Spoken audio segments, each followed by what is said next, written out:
बत्तख और जादुई अंडे। एक गांव था जो एक खूबसूरत झील के किनारे वाक़ था। वहां एक खुश मिजाज बत्तख रहती थी जिसका नाम डेज़ी था। डेज़ी का घोंसला एक पुराने बेद के दरख्त के नीचे था, जहां वो दिन भर तैरती, खुशी से क्वीक करती और अपने दोस्तों के साथ बातें करती थी। एक दिन सुबह के वक्त डेज़ी ने अपनी जिंदगी की सबसे हैरत अंगेज चीज देखी।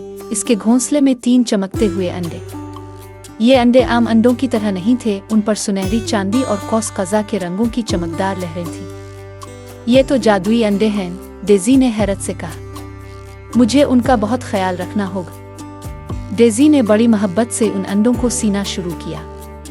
कुछ दिनों बाद अंडे आहिस्ता आहिस्ता टूटने लगे।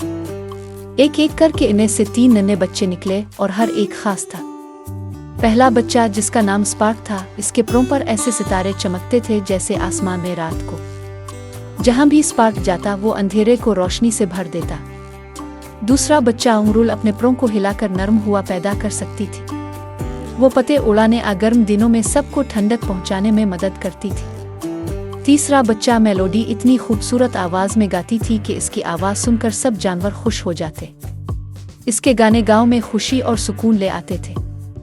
डेज़ी अपने बच्चों पर फख्र करती थी, लेकिन वो हमेशा उन्हें याद दिलाती, तुम्हारे तोहफे दूसरों की मदद के लिए हैं, उनका सही इस्तेमाल करना। झील का मसला।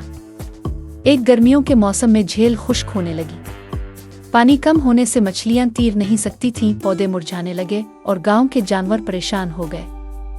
हमें कुछ करना होगा, डेज़ी ने फिक्रमंदी से कहा। यह झील हमारा घर है।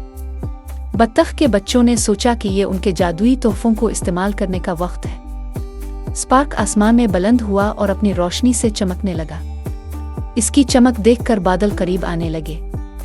औरुल ने अपने परों को हिलाया और नर्म हवाएं चलाईं, जिन्होंने बादलों को झील की तरफ धकेल दिया। मेलोडी ने झील के किनारे खड़े होकर अपनी मीठी आवाज में गाना शुरू किया। बादल इसकी धन से मुतासिर होकर भारी होने लगे और आखिरकार बारिश होने लगी।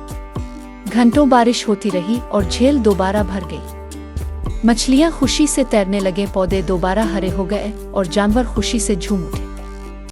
तुम सब ने कर दिखाया, डेज़ी ने फख्र से कहा। तुमने अपने तोहफे मिलजुल कर दूसरों के फायदे के लिए इस्तेमाल किए। जादुई अंडों का सबक। इस दिन के बाद स्पार्क, उमरूल और मेलोडी ने हमेशा अपने जादुई तोहफों को दूसरों की मदद के लिए इस्तेमाल किया और गांव में सब ने ये सीखा कि एक साथ काम करने और एक दूसरे की मदद करने से सब मसाइल हल हो सकते हैं। कहानी का अखलाक। असल जादू मेहरबानी और ताउन में है। जब हम अपने तोहफे दूसरों के साथ बांटते हैं तो हम किसी भी मुश्किल पर काबू पा सकते हैं।